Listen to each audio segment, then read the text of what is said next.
புளியங்கன்று ஆழமாக நடப்பட்டுள்ளது. இதுபோல இளம் பயிர் வகை 5 பெயர்களை தொடரில் அமைக்க.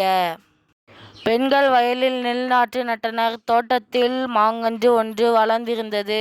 வாழை கன்று ஒன்று நடுவதற்கு வாங்கி வந்தேன்.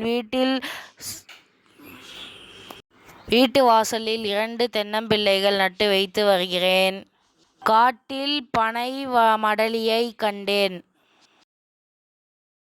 மன்னும் சிலம்பே மணிமேகலை வடிவே முன்னும் நினைவால் முடித்தாள வாழ்த்துவமே.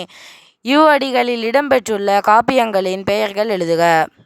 விடை: சிலப்பதிகாரம், மணிமேகலை. சிறுவினா: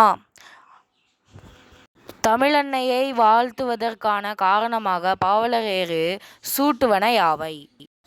விடை: அன்னை மொழியே, அழகு நிறைந்த செந்தமிழே, வளமைக்கும் பழமையாய் தோன்றிய நெருங்கனி, கடல் கொண்ட குமரி கண்டத்தில் நிலைத்து அரசாண்ட மண்ணுலக பேரரசு,